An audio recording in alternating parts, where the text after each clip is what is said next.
Welcome back, Visions fans. Ready Player Will here. Today doing a quick shoutcast on behalf of Lucavi, one of the top 5 guilds in Global. They've been hosting a community tournament. Once again, this is their third one, sponsored by Community Gaming. There was a $50 prize payout, and this is kind of the recap of the semifinals and the finals that have just been submitted. I have yet to see these, so I'm looking to shoutcast these lives, give some insight into the level of competition and a little bit of the fun of the PvP tournaments that we're seeing now with War of the Visions hosting on their Twitch stream, as well as RNJ's famous Friday Night Fights, as well as many other tournaments. So quickly recapping to this point so far, there's been essentially 3 rounds. We're now in the semifinals where Kushu Hao, Sand Rooster, Shurabu, and Peroro are all in the semis. Each round had its own set of rules. The first one was basically anything goes. The second one was pure rainbow teams. No 2 elements are the same. This third one we're about to see is any comp you want, but it has to include slime. It's playing on the Beast Den map as well. And very briefly, for those of you not familiar with the Beast Den, there are various initial placements that you can use on this map for the tournament, so there isn't necessarily a optimal starting spot, but essentially this map works itself out that this giant middle area is kind of its individual platform, and essentially you can start either on the high ground or the low ground, but everyone essentially converges somewhere toward the middle here. There are obviously a fair amount of choke points where characters that don't have the right elevation have to essentially go through some of these hard paths here, as you can see by some of these lines, where it is a complex map that can get your pathing potentially messed up on the way to your enemies if you either get stuck at a choke point that you don't want to, or you somehow get split between some of these different height variances where maybe some of your attacks don't land the way that you'd like.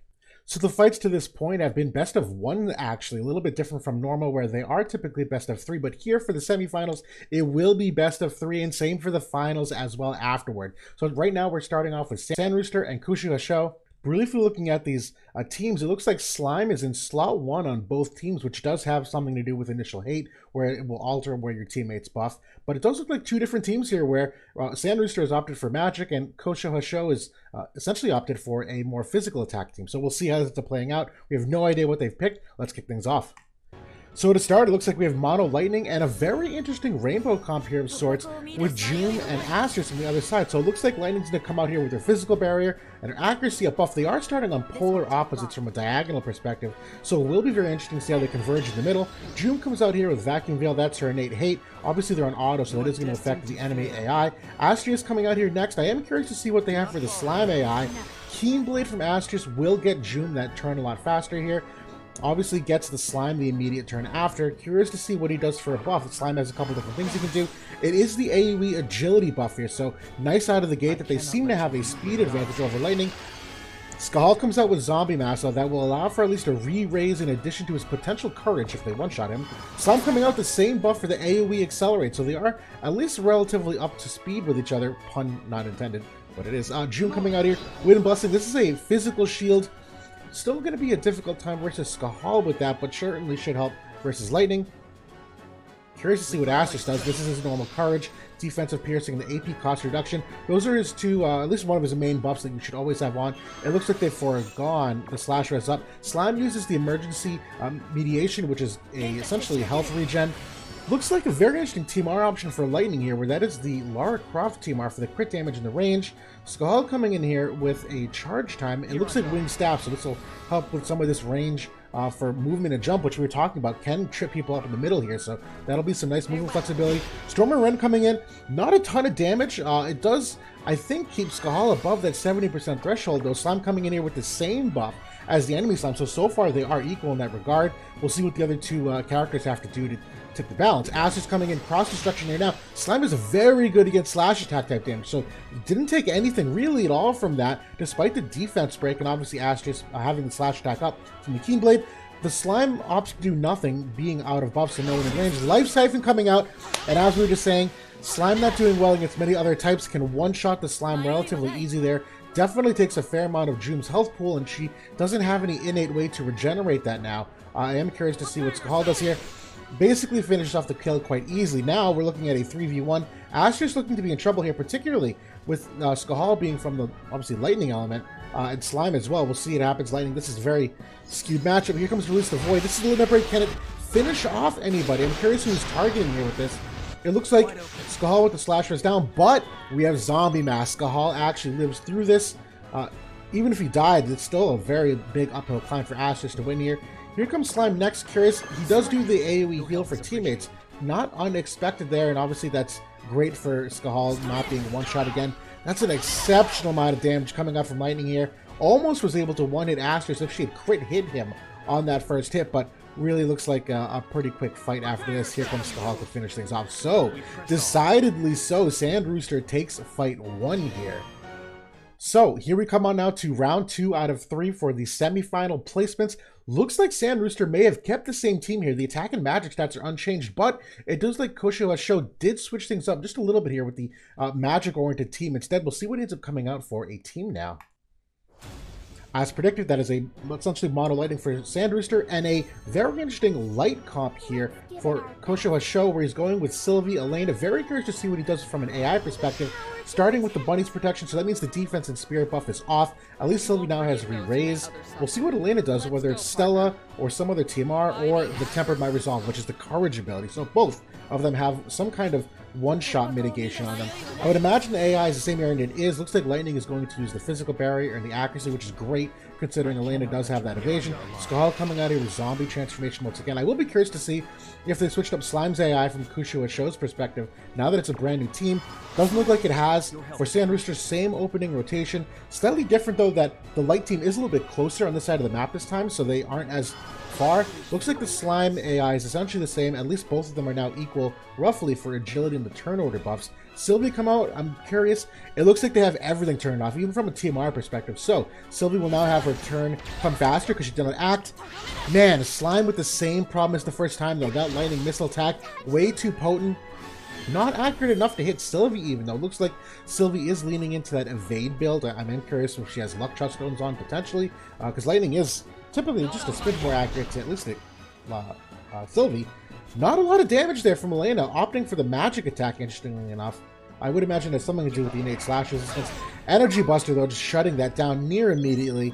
Obviously, a guaranteed hit from Skahal and an incredibly potent amount of magic. There is the self-heal for Slime, so things are not looking good at the moment, considering that we've already burned the courage and the re-raise from Light. Sylvie going to opt for an attack here, I'd imagine, but the limit break is still on the table, obviously. It's taking a little while to load, so I think it's probably going to be the limit break here. And, oh, similar enough, it's the TMR ability where still gives those physical magical shields, is curative in nature. Another miss from Lightning, interestingly enough. I am surprised at least not hitting Sylvie there. But here comes Elena. Is she going to use a limit break? Very curious if she does something odd like that magic attack again. But it's thinking real hard. I'd imagine probably the limit break. And it's not Lux Overflow, so she opts to essentially try to one-shot Skahal, but the courage prevents that from happening. He still has Zombie Mask anyway. Energy Buster coming out once again and essentially kills Elena here. I would think that Sylvie does have full life. We'll see if she ends up casting it to revive her teammate. She didn't do that for Slime, though. I don't know if she had an opportunity to before enemies were in range, but that's the limit break. The animation taking as long as it did, so kind of delaying the inevitable by doing so here. Sylvie's going to heal herself up to full, but really a difficult spot to be in here considering Skahal still does have his guaranteed hits, and there's the health up to full. I'd imagine Lightning's going to get lucky at some point here. I can't imagine that after all this time. Still misses, shockingly so. Even with the unit affinity of her teammates all the way around her, giving her the extra dexterity and luck. Not helping here. Skahal opting for Flare. I'm wondering if that hit rate is high enough to do it. It's not. It ends up missing. So really just Sylvie putting up the fight for her life here. I would imagine at least some kind of damaging ability or potentially the full life coming on finally. That could switch things up if full life does have a chance to land. We'll see if she can live through it. Lightning somehow randomly hits finally on a side attack.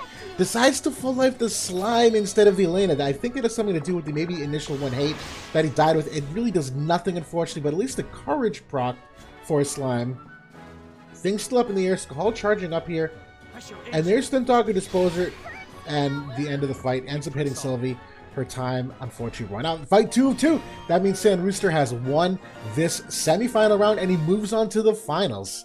So we have Sand Rooster coming in here to enter the finals. Very interesting that in the finals matchup, we, instead of as a limiter, have omitted some of the elements, and Lightning is not one of the elements allowed in the finals. So very curious to see what Sand Rooster might come out with for another comp here in the finals. In the meantime, we're going to go into our other semifinal matchup here. This is Pororo and Surabu, both of them exceptionally strong PvP fighters. Just looking at their teams, looks like Pororo's opting for something a little more attack-oriented. Obviously, Surabu going more magic-oriented. We'll see what they do for initial positioning and what they have for comps to start off.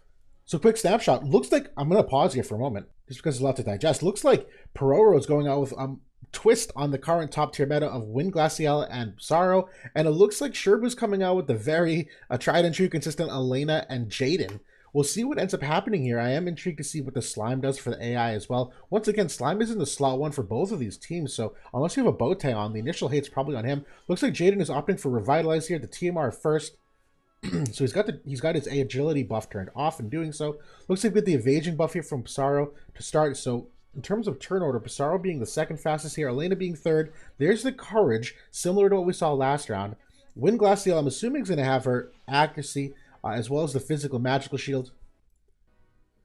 Looks like Slime, different kind of AI this time, so we do not have that AoE accelerate. He's instead opted for the self-heal ability for some of that sustain.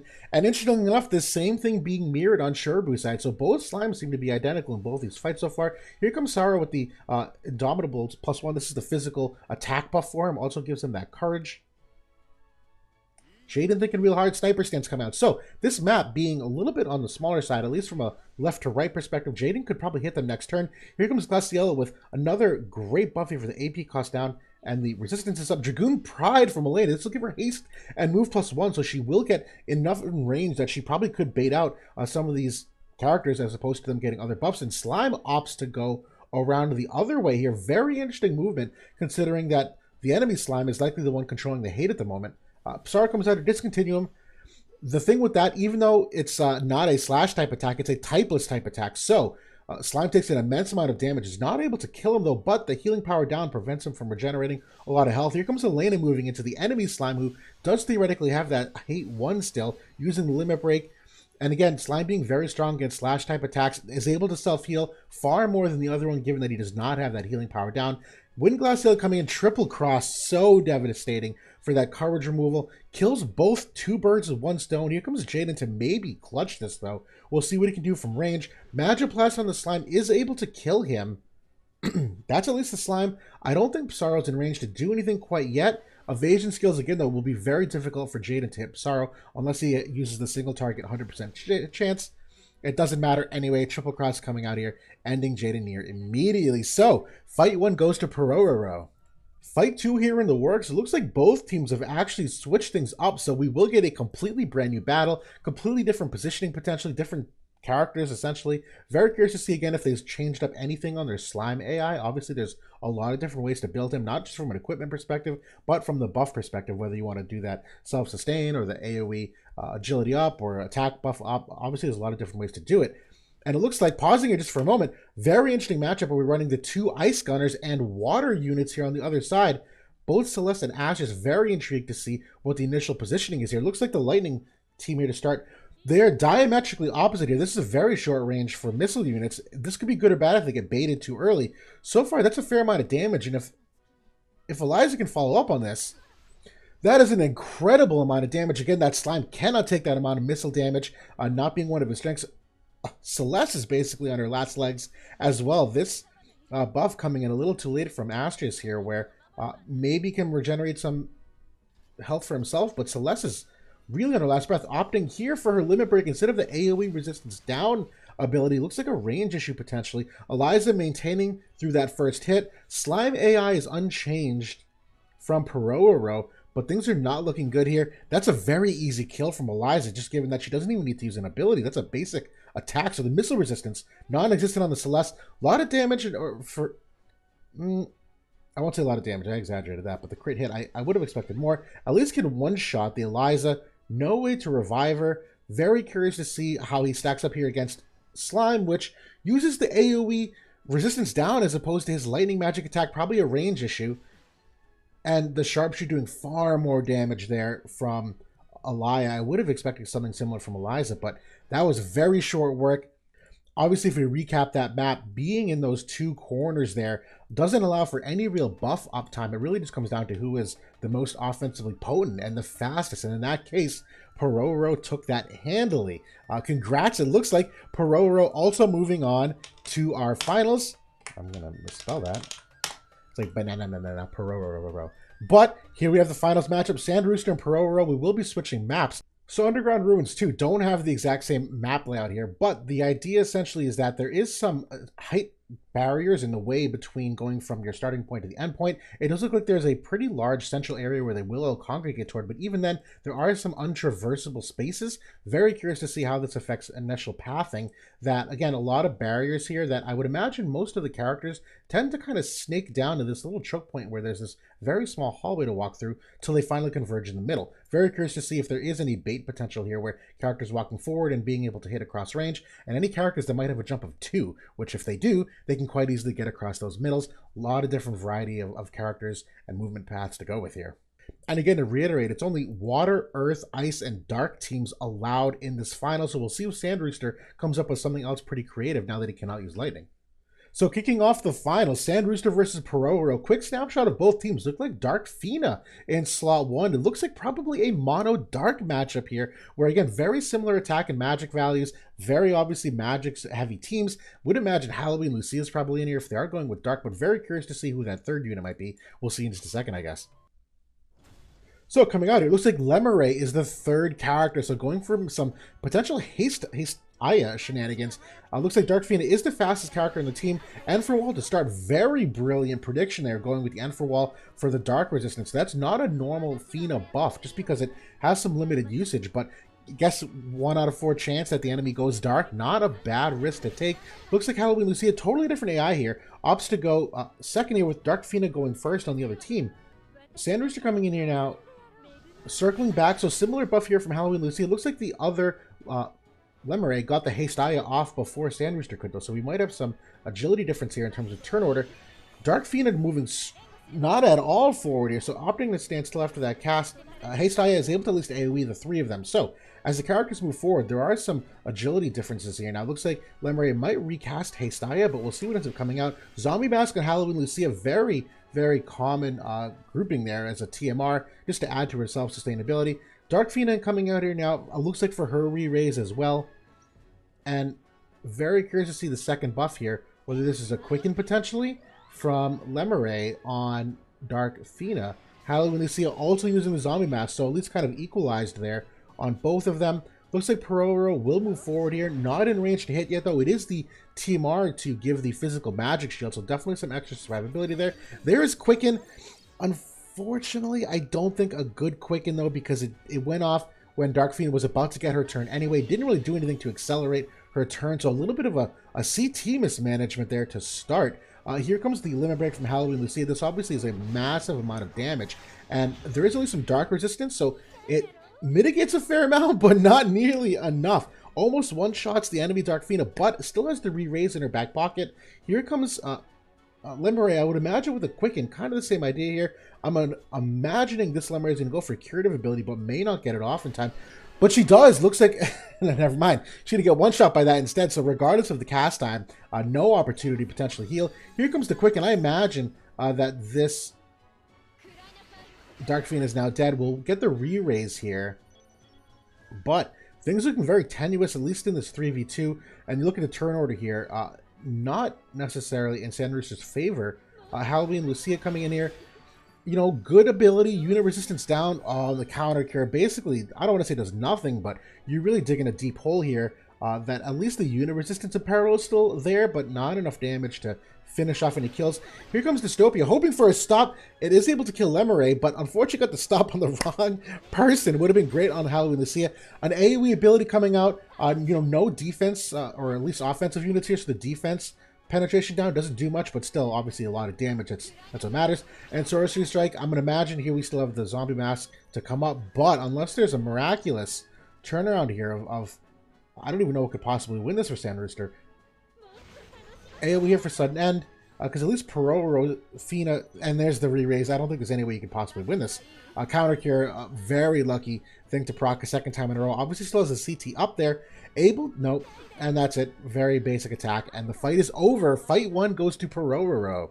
All right, and as we go to fight 2 here, looks like two very magically oriented teams. I'm going to guess it's a similar mono dark versus mono dark, so both of them going with what they had initially planned for. It does look like Sand Rooster has switched things up though, so that they've at least switched around the slot order of their characters, perhaps realizing that that Quicken didn't go off properly, or perhaps the hate. I can't tell if they have bow tie on or not, but you know, at least at this point we can't see the movement yet.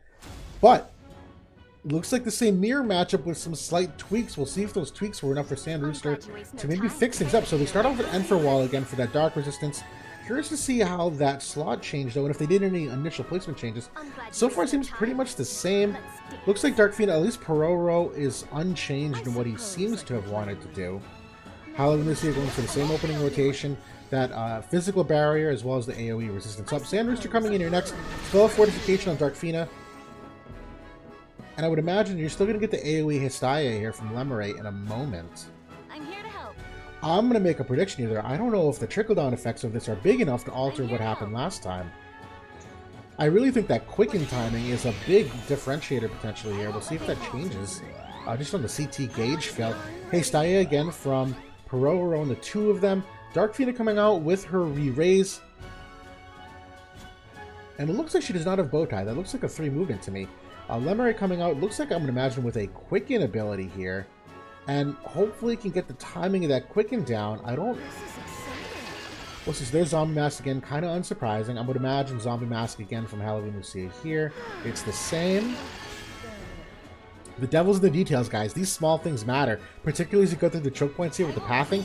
There's Quicken. That's actually a good Quicken because Lucia just went. She's able to go again. We'll see what she can do with it though if she has another buff. If the buffs are turned off, really doesn't do anything here. She's thinking, doesn't do anything. That's unfortunately kind of a wasted Quicken. And now she's out in the open. Unit resistance will do nothing for her because she's all AoE heavy and the physical barrier does nothing. A very unfortunate turn of events. I would imagine it's going to play out very similarly here. We're probably going to maybe get the Kurata on her at least. Or Kuraga, I'm sorry. Sorcerer's Liberation. This is a good TMR ability. That's her own TMR for the cast time reduction. We'll see if it does enough, again, with the CT and the cast time here for a lot of things. Sudden End, unfortunately, Lemuray can't heal in time, so down goes Halloween Lucia. The other Lucia gets CT up here, obviously going to turn around that turn order. Yeah, this is unfortunately a little bit too late. I'm going to imagine a Quicken coming out here from Pororo's Lemuray. It is, I'm going to imagine a Sorcery Strike next going on to Darkfina. And there it is, unit resistance down. We'll at least get the re-raise from the Darkfina, but the Halloween Lucia is able to follow up in succession here. And I imagine that Darkfina for Sanders is going to go down pretty quickly here. She does just from a normal attack from Halloween Lucia. Lemuray, unfortunately, kind of pleading for her life. We'll see if this is anything of consequence. I don't think it will. Probably another Quicken here from the Pororo's Lemuray. We get raised. Low chance to proc, though. Even with 2 97 Faith units, it's not guaranteed. Doesn't work in her favor. The Sorcery Strike ends things. And Pororo is the finals champion. 2 out of 3, easily able to beat both of them there. So Pororo coming out here. Oh my goodness, I really messed that up. Coming out here as the champion for the Lucavi tournament round 3. Prize winning of $50 and obviously a fair amount of entertainment value. Very interesting to see them come out with the Mono Dark. Obviously, Lucavi is actually known for a lot of their strength with Mono Dark here, so they do have some familiarity with it. There's a lot to really analyze that we weren't able to get to from a CT perspective. The moment you start going with Histaya and some of the Quicken shenanigans, the turn order and the unit affinity and the CT of where things fill up, extremely important. There's a lot of trickle-down effects from that. I will say, though, I am a little bit surprised that both of them came out with Mono Dark in both fights consecutively, where, you know, a map like that where you do have some of the height differences and you have no counter element play per se because of the limitations here, that there are some units on the water and earth side of things that do have far more movement flexibility. And even from a Mono Dark perspective, you don't often see Lemuray in the mix anymore. It's quite often a third dark damage dealer, whether that's Knight of Ruined Stern or Leela the Bold or even Shadowlings on Ice, where you add a different kind of attack type into there, and obviously some different vision card flexibility where you have a physical unit to take some of those attack cards on. But all in all, super entertaining. Really cool to see some of the matchups with slime involved. Obviously, cool to see some of these maps that we haven't seen in a while and being able to mix things up. But hopefully, this was informative, exciting, and interesting. And really look forward to shoutcasting potentially the Lucavi Community Tournament number 4. I know that's probably already in the works, so keep an eye on that out on both the War of the Vision subreddit as well as the Lucavi Discord, and I'm sure other War of the Vision's main chords and locations as well. But that's it for now. Thanks for watching, everybody. I'll talk to you all soon.